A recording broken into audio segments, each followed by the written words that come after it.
사람들은 누구나 행복하기를 원합니다. 이 땅에 사는 사람치고는 모두가 다 행복해지고자 하는 그런 욕망이 없는 사람은 아마 한 사람도 없을 것입니다. 그래서 사람들은 행복을 위해서라면 어떠한 수고도 마다하지 않을 그런 각오가 되어 있습니다. 근데 놀라운 사실은 그토록 행복을 갈망하고 또 얻고자 하는데도 정작 정말 나는 정말 행복한 사람입니다라고 고백하는 말하는 사람은 그리 많지 않다라는 것이죠.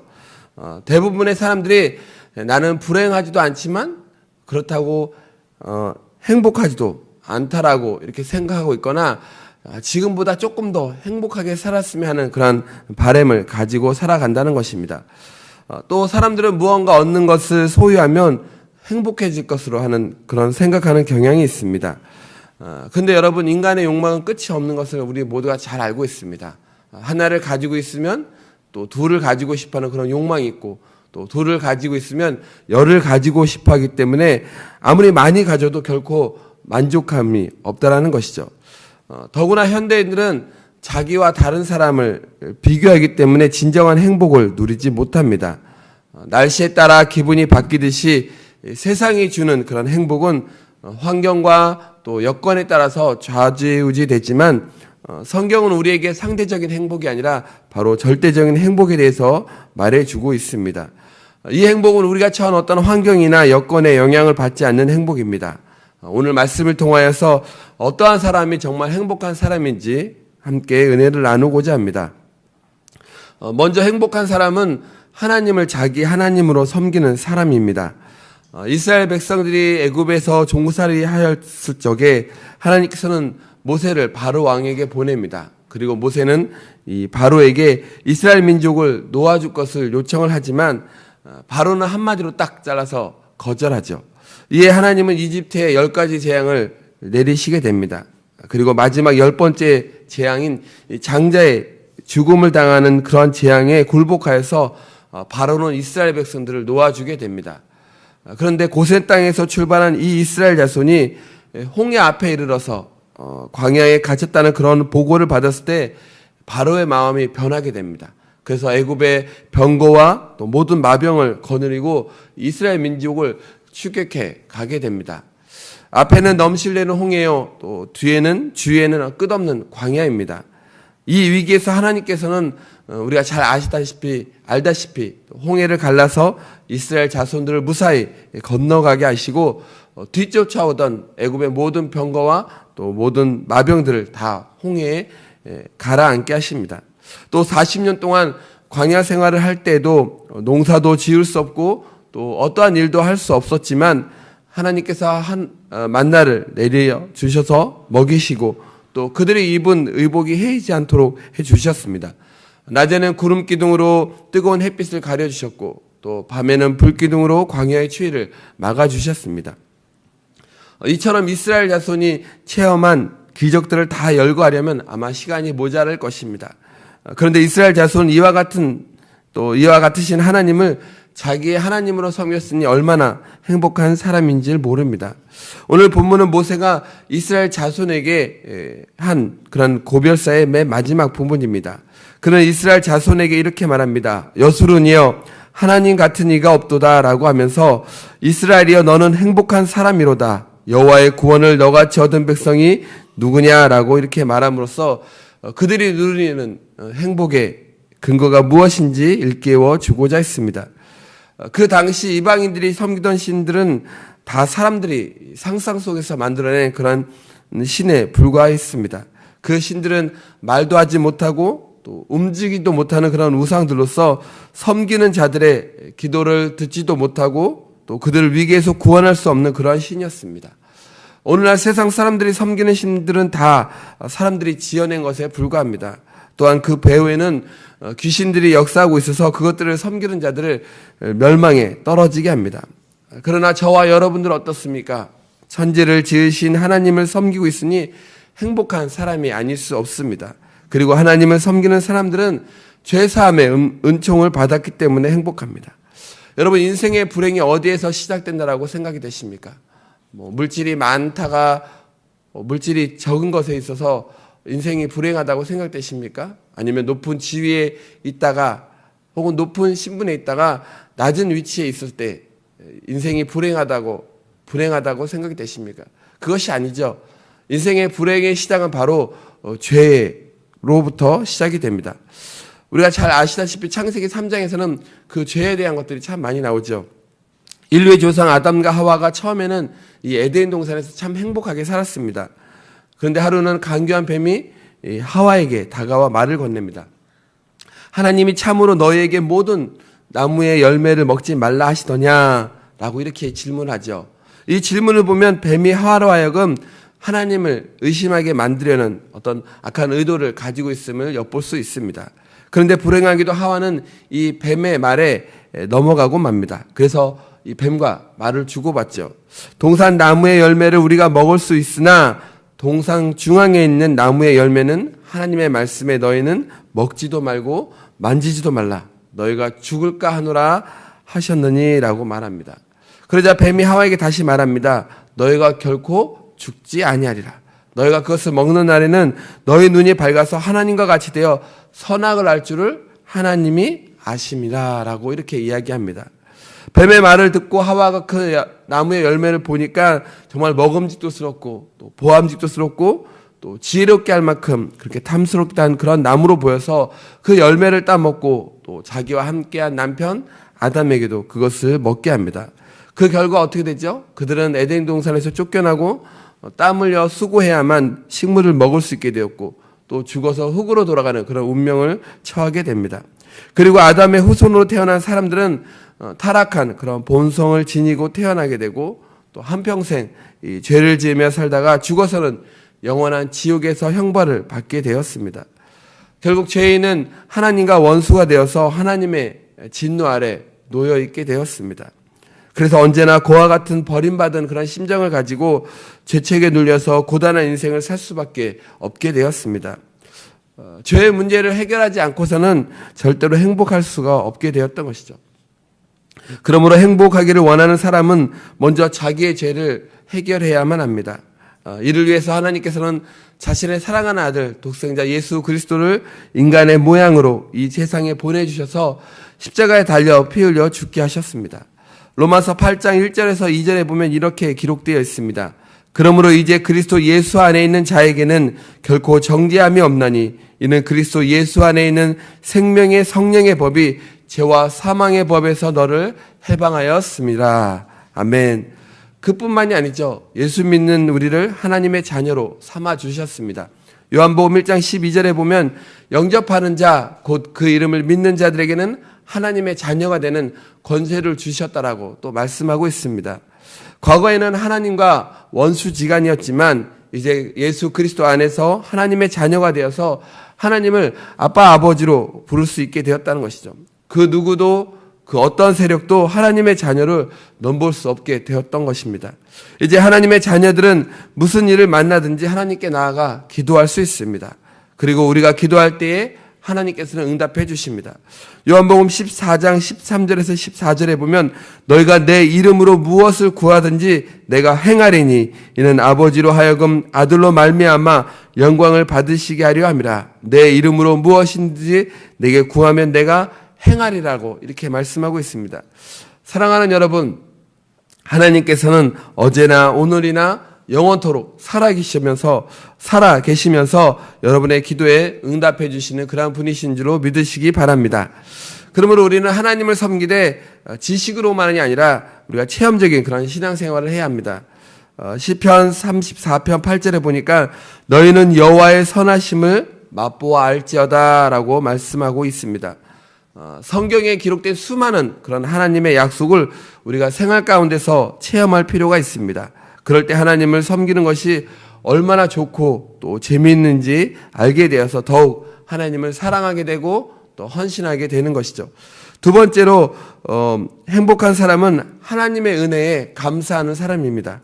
모세는 이스라엘 자손을 애굽의 종살이에서 해방시켰으며 40년간 광야 생활을 처음부터 끝까지 직접 체험한 사람입니다. 그는 그 모든 이스라엘 역사의 한가운데 서 있었습니다. 그러므로 그의 이 마지막 말은 굉장히 큰 그런 무게가 실려있는 그런 말이기도 합니다. 그런 이스라엘 자손이 애굽에서 해방되어 나온 것과 또 40년 동안 광야 생활의 모든 어려움을 이겨내고 이 약속의 땅인 가나안의 문턱에 이르게 된 것이 전적으로 하나님의 은혜임을 선포하고 있습니다. 그는 자신의 어떤 공로를 조금도 내세우지 아니하고 모든 영광을 하나님께 돌리고 있습니다.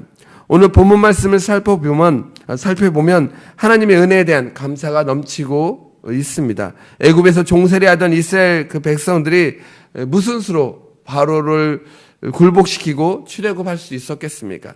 그것은 전적으로 하나님께서 강하신 그 팔을 펼치시사 대적들을 멸하시고 하나님의 백성을 구원하신 결과입니다. 광야에서 40년 동안 굶지 아니하고 매일같이 양식을 먹을 수 있었던 건 역시 바로 하나님께서 하늘로서 매일같이 만나를 내려주셨기 때문입니다. 또 물을 구할 수 없는 그 광야길에서 목말라 죽지 않은 건 역시 하나님께서 반석을 통해 생수를 주셨기 때문입니다. 하나부터 열까지 기적이 아닌 것이 없는 것이죠. 여러분 한번 생각해 보십시오. 하나님께서 이스라엘 자손을 위해 그토록 큰 일을 행하시다니 얼마나 놀랍고 감사한 일입니까? 그런데도 이스라엘 자손은 은혜로 알지 못하고 사소한 일에도 하나님을 원망합니다. 광야 생활을 하다 보면 때때로 불편하고 또 힘든 일이 있을 수 있습니다. 그러나 그들이 지금 광야를 지나고 있다는 이 사실을 기억한다면 아마 사소한 불편은 기꺼이 감수하는 것이 마땅할 것입니다. 여러분 정말 행복한 인생을 살기 원하신다면 하나님의 은혜에 대하여 감사하는 마음을 가지시기 바랍니다. 영원한 멸망에서 새 생명으로 인도하시고 구원해 주신 그 은혜를 생각하면서 감사하시기 바랍니다. 부족하고 또 보잘것없는 나를 구원하시기 위해 하나님께서 그의 아들의 생명을 버리셨다는 그 사실을 생각할 때 아무리 감정이 무디고 또 더딘 사람이라 할지라도 감격하지 않을 수 없을 것입니다. 다른 사람보다 가진 것이 적어서 몸이 빈약해서 마음이 우울해지거든 예수님으로부터 받은 그 구원의 은혜를 생각하시기 바랍니다. 그 구원의 은혜를 생각할 때 우리는 환난 중에서도 즐거워할 수 있을 것입니다. 그리고 하나님께서 오늘까지 우리의 삶을 인도하시고 또 먹을 것과 입을 것과 또 마실 것과 또 편히 쉴 수 있는 거처를 주신 것에 대해서 또한 감사하시기 바랍니다. 시편 50편 23절에 보면 감사로 제사를 드리는 자가 나를 영화롭게 하나니 그의 행위를 옳게 하는 자에게 내가 하나님의 구원을 보이리라라고 말씀하고 있습니다. 하나님께서 가장 기뻐하시는 제사는 감사의 제사입니다. 아무리 많은 물질을 바칠지라도 감사가 없는 제사라면 절대로 하나님께서는 그 제사를 기뻐 받으시지 않는 것입니다. 우리가 하나님을 위해 아무리 많은 헌신과 또 봉사를 할지라도 감사 없이 한 것이라면 하나님을 기쁘시게 할 수 없는 것이죠. 반면에 아주 작은 봉사, 아주 작은 헌신이라 할지라도 하나님의 은혜에 감사하는 마음으로 행한다면 하나님께서 기쁘게 받으실 것입니다. 그뿐만이 아닙니다. 감사는 우리의 마음을 또한 행복하게 만들어줍니다. 무엇을 하든지 또 무슨 일을 만나든지 간에 하나님 감사합니다 라고 고백하는 그런 오늘 하루가 되시길 바랍니다. 그러면 기쁜 일은 더욱 기쁨이 넘치게 되고 또 슬픈 일은 너끈히 이겨내게 될 것입니다. 혹 어려운 일을 만날지라도 감당할 힘과 또 능력과 또 지혜를 허락해 주실 것입니다. 가족이나 이웃에게도 감사하다는 그런 말을 한번 자주 사용한다면 이전보다 더 원만하고 또 친밀한 그런 인간관계를 이루게 될 것입니다. 어떤 사람은 진수성찬을 차려놓고 그 앞에서 불평하거나 또 트집을 잡지만 그런 어떤 사람은 비록 이 김치찌개 하나만 있을지라도 감사하며 식사를 합니다. 과연 이 두 사람 중에 누가 더 행복할까요? 성경은 우리에게 범사에 감사라고 말씀합니다. 이것이야말로 행복의 비결이죠. 만약에 우리가 이 말씀을 그대로 실천한다면 우리의 삶은 날마다 행복한 그런 삶을 누리게 될 것입니다. 그리고 감사하는 것은 또한 하나님께 영광을 돌리는 것을 의미합니다. 감사로 제사를 드리는 자가 나를 영화롭게 하나니 바로 이 말씀이 증명해 주고 있는 것이죠. 마지막으로 행복한 사람은 복음을 전하면서 사는 사람입니다. 이스라엘 백성들의 행복한 이유는 그들이 하나님의 구원을 온 열방 가운데 선포할 그런 사명을 부여받은 민족이기 때문입니다. 하나님께서 그들을 자기 백성으로 삼으신 이유는 그 이스라엘 백성들만 구원하려고 하는 것이 아니라 그들을 통하여서 하나님의 살아계심과 또 인류의 구원을 위한 뜻을 널리 전파하기 위함이었습니다. 이에 대해서 하나님께서는 아브라함에게 너로 인하여 천하 만민이 복을 얻을 것이다 라고 말씀하셨습니다. 하나님께서 우리를 구원하신 것은 우리만 구원을 얻게 하려고 하심이 아니라 우리를 통하여서 우리 주위에 있는 많은 사람들을 구원하시기 위함인 줄 믿습니다. 예수님께서는 하늘로 승천하기 앞서서 이 감람사에 모인 500여 제자들에게 분부하시기를 하늘과 땅의 모든 권세를 내게 주셨으니 그러므로 너희는 가서 모든 민족을 제자로 삼아 아버지와 아들과 성령의 이름으로 세례를 베풀고 내가 너희에게 분부한 모든 것을 가르쳐 지키게 하라. 볼지어다 내가 세상 끝날까지 너희와 항상 함께 있으라고 말씀하셨습니다. 여기서 세 가지를 얘기하십니다. 모든 민족으로 제자를 삼아라. 아버지와 아들과 성령의 이름으로 세례를 주어라. 너희에게 분부한 모든 것을 가르쳐 지키게 하라. 이 말씀은 시대를 초월하여서 모든 믿는 사람들에게 주시는 우리 주님의 지상 명령입니다. 여러분, 복음을 전하는 것이 왜 행복한 줄 아십니까? 그것은 하나님을 기쁘시게 하는 일이기 때문입니다. 디모데전서 2장 4절에 보면 하나님은 모든 사람이 구원을 받으며 진리를 아는 데 이르기를 원하신다라고 말씀하고 있습니다. 또 예수님께서는 너희 중에 어느 한 사람이 양 100마리가 있는데 그 중에 하나를 잃으면 99마리를 들에 들고 그 잃은 것을 찾도록 찾아다니지 아니하겠느냐. 또 찾은즉 즐거워 어깨에 메고 집에 와서 그 벗과 이웃을 불러 모으고 말하되 나와 함께 즐기자. 나의 잃은 양을 찾아노라 하리라. 내가 너에게 이르노니 이와 같이 죄인 하나가 회개하면 하늘에서는 회개할 것 없는 의인 99을 인하여 기뻐하는 것보다 더한다라고 말씀하고 있습니다. 죄인 하나가 회개하면 하나님의 사자들 앞에 기쁨이 된다라고 말씀하고 있습니다. 자식들은 부모님을 기쁘게 해드릴 때 행복을 느낍니다. 마찬가지입니다. 하나님의 자녀인 우리들이 복음을 전해서 믿지 않는 가족들과 믿지 않는 이웃들이 구원의 길로 인도하게 될 때에 하나님을 기쁘시게 해드릴 수 있으며 또 진정한 행복을 누릴 수 있게 되는 것입니다. 두 번째로 복음을 전하는 것이 행복한 이유는 그것이 사람의 생명을 살리는 일이기 때문입니다. 여러분, 의사들이 많은 사람들로부터 존경받는 이유를 아십니까? 그들이 공부를 많이 했기 때문일까요? 아니면 의사라는 그런 직업이 돈을 많이 벌기 때문일까요? 결코 아닙니다. 의사라는 이 직업은 사람의 생명을 살리는 일이기 때문에 많은 사람들로부터 존경받는 것입니다. 병든 사람의 생명을 구하는 일은 아주 귀한 것이죠. 근데 여러분, 이보다 더 귀한 일이 있습니다. 그것은 예수님을 믿지 않음으로 영원한 지옥에 떨어질 그 영혼들을 바로 생명의 길로 인도하는 것입니다. 한 영혼을 전도해서 주님께로 인도할 때에 그 기쁨은 다 표현할 수 없는 것이죠. 이 기쁨을 맛본 사람은 핍박과 또 비난을 받으면서도 예수님을 전하지 않고서는 견디지 못하는 것을 보게 됩니다. 그리고 나중에 주님 앞에 서게 될 때 아마 그 전도의 상이 아마 가장 클 것입니다. 이제 여러분, 말씀을 정리합니다. 모세는 이스라엘 자손에게 이스라엘이여 너는 행복한 사람이다라고 이렇게 말합니다. 이스라엘 자손의 행복은 어디에 있었는가? 그것은 바로 여호와 하나님을 섬길 때 바로 여호와 하나님께로부터 비롯된 것입니다. 하나님과 맺은 그런 복된 관계가 바로 그들이 정말 참된 행복자가 될 수 있었던 이유였습니다. 이것은 오늘 우리에게도 그대로 적용되는 진리입니다. 우리는 예수님 안에서 하나님과 화목한 그런 사람들이 되었고 또 하나님의 자녀가 되었습니다. 그러므로 우리가 이 한평생 살아가면서 여호와 하나님만을 섬기고 또 범사에 감사하고 또 생명의 복음을 전함으로 이 세상에서의 참된 그런 행복을 찾는 사람들이 아니라 바로 하나님을 섬기며 또 이웃을 섬기며 또 세상 가운데 복음을 전하면서 그러면서 진정한 그런 행복한 그런 사람들이 되시기를 간절히 축원드립니다. 기도하겠습니다. 하나님 아버지, 세상의 많은 사람들은 이 세상을 살아갈 때에 물질로 또 권력으로 어떤 지위를 통하여서 행복함을 누리며 살기를 원합니다. 그러나 우리는 그렇지 않습니다. 오늘 말씀을 통하여 우리가 배운 것은 하나님 참된 행복이 바로 여호와 하나님을 섬기고 또 늘 하나님께서 베푸신 그 은혜에 감사하며 또 복음을 전하는 일이 참된 행복한 사람의 이유인 줄로 믿습니다. 우리의 삶이 날마다 여호와 하나님을 섬김으로 인해서 기쁨이 넘칠 수 있도록 아버지 하나님 인도하여 주시옵시고, 특별히 여호와 하나님을 섬기되 우리를 죄에서 구원해 주신 그 하나님의 은혜에 날마다 감사하며 찬양하며 영광 돌리는 그런 삶을 살아갈 수 있도록 아버지 하나님 인도하여 주시옵소서.